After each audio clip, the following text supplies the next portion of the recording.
If the Church of Jesus Christ of Latter-day Saints really is, as we so often call it, the only true and living church, is there anything that Latter-day Saints can learn from other religions, even other Christianities? And I don't mean learn as in be inspired by exemplary people from those religions. I mean learn from the religions themselves, their doctrines, beliefs, practices, culture, and emphases, even if we disagree with them theologically. I think the answer is clearly yes.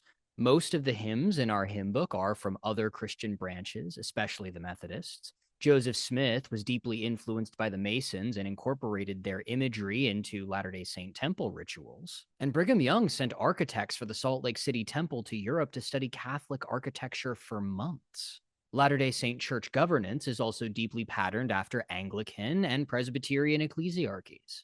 Even the celebration of Christmas is adopted by Latter-day Saints, despite the fact that Christ was not born on December the 25th, and the holiday was instituted by the same 4th century Roman councils whose doctrine and authority we fully reject. I myself have been deeply influenced spiritually by Eastern Orthodoxy, intellectually and philosophically by Islam, and in my lived practice of my religion by Zen Buddhism. I've had the chance to live in a Buddhist and Orthodox monastery, have prayed in mosques, visited synagogues, and the houses of other faiths. All of them helped me see, understand, appreciate, and live my own religion better than before. It strengthened my faith in our unique beliefs, not weakened them. Sometimes when things get rote or stale or too casual, there's nothing like taking a deep breath outside before coming back in. I'm never more excited to come back to my church or pray in the way I'm familiar with or go back to the temple than after visiting the houses of worship of other faiths whom I respect. And so I'd like to announce a new series of videos I'll be posting about what Latter-day Saints can learn from other religions, with this being the first episode. This video will be a brief rundown of a few faiths on that list, a tiny sample of some of the things we can learn from them, and then end with my personal recommendations of YouTube creators in those different religions, or at least some of them that I can personally recommend and that you might profit from the way that I have. So let's start with Catholicism and Orthodoxy. For one thing, their artistic, architectural, and musical tradition is some of the finest in the world.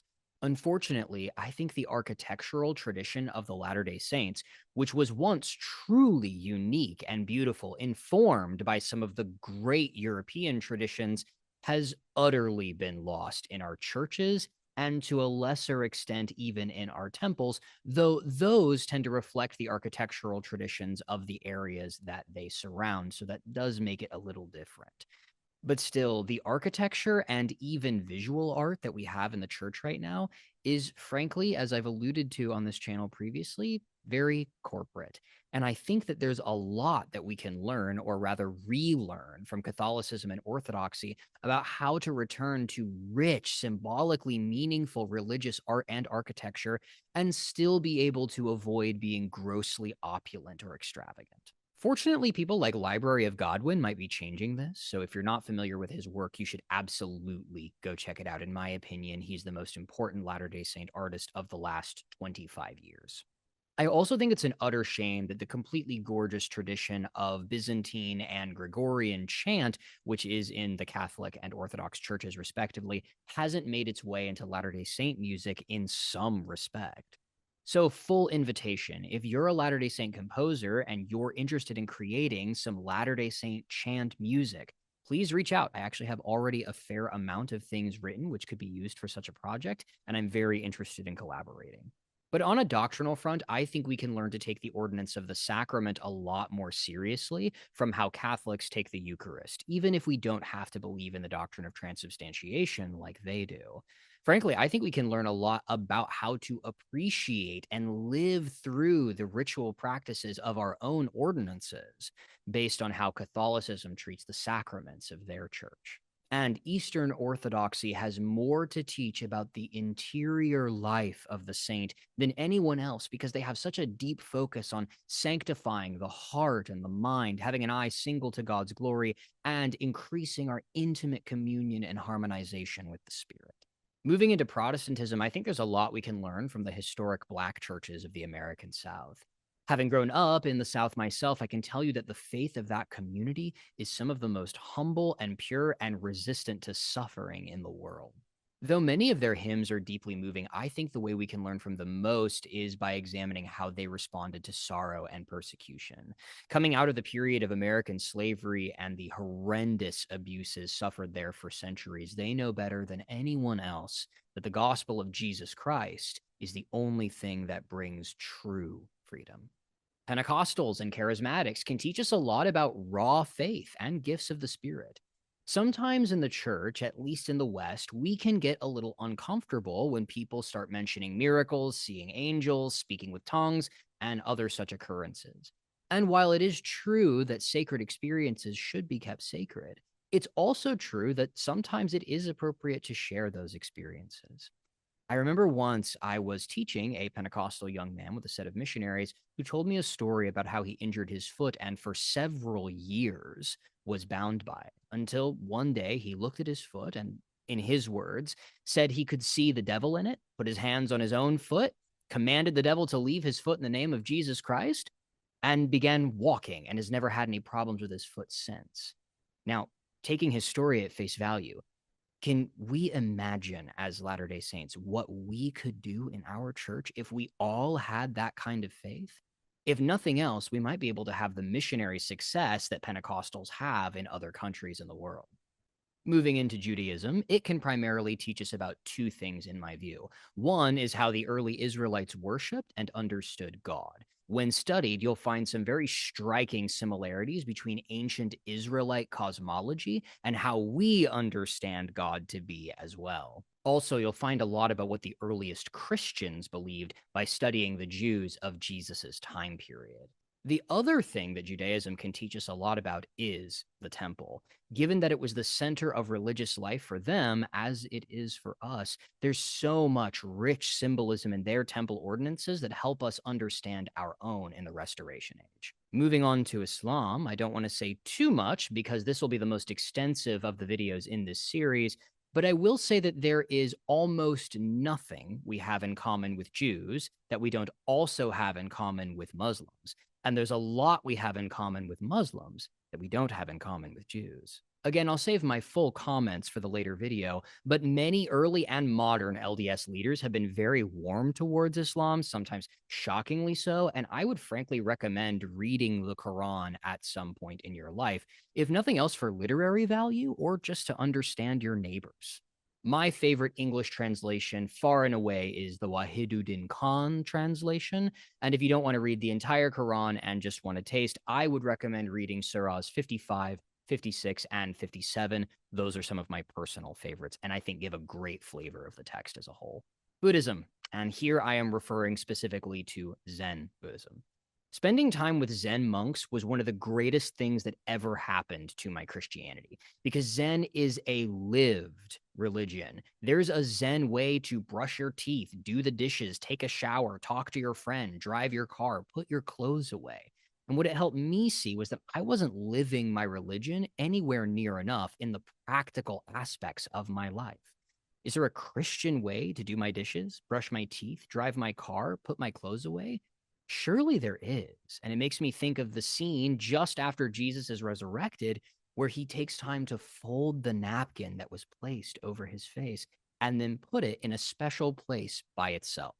If Jesus did that, then surely there's a lot we can learn about the seemingly mundane aspects of our own lives.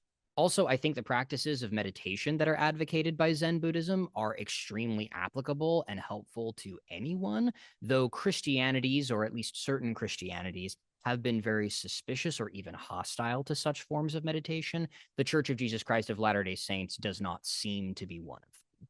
And on a final note, I think that Buddhist ethical teaching, as well as Buddhist understandings of how to manage suffering in your interior life, are extremely helpful and, in full disclosure, have been very comforting to me personally during times of tragedy in my own life.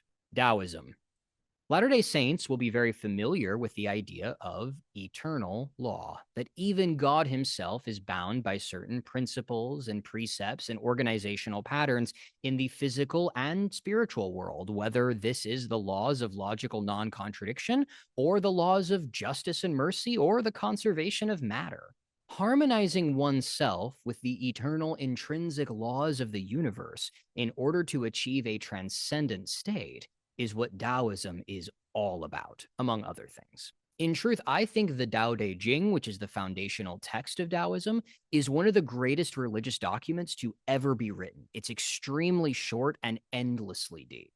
It'll take you only about an hour to read at most, but as I said, is endlessly deep and has a lot to teach Latter-day Saints about the joy, contentment, and wisdom that can come from aligning ourselves more perfectly with the eternal law.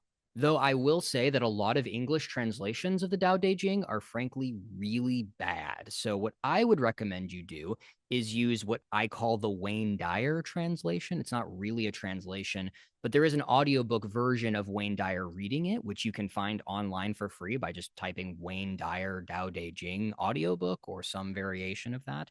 What he's doing is not using a single translation, but rather he's verse by verse choosing the translation he felt was best from all of the different translations that are in English. In my view, it's far and away the best one, and I really can't go back to any other version. And to wrap things up, here's a list of YouTubers from other traditions that I really like personally, that I've profited by and learned from, that I think might help you discover one, more about your neighbors and other people of faith, but also help you live your own religion afresh.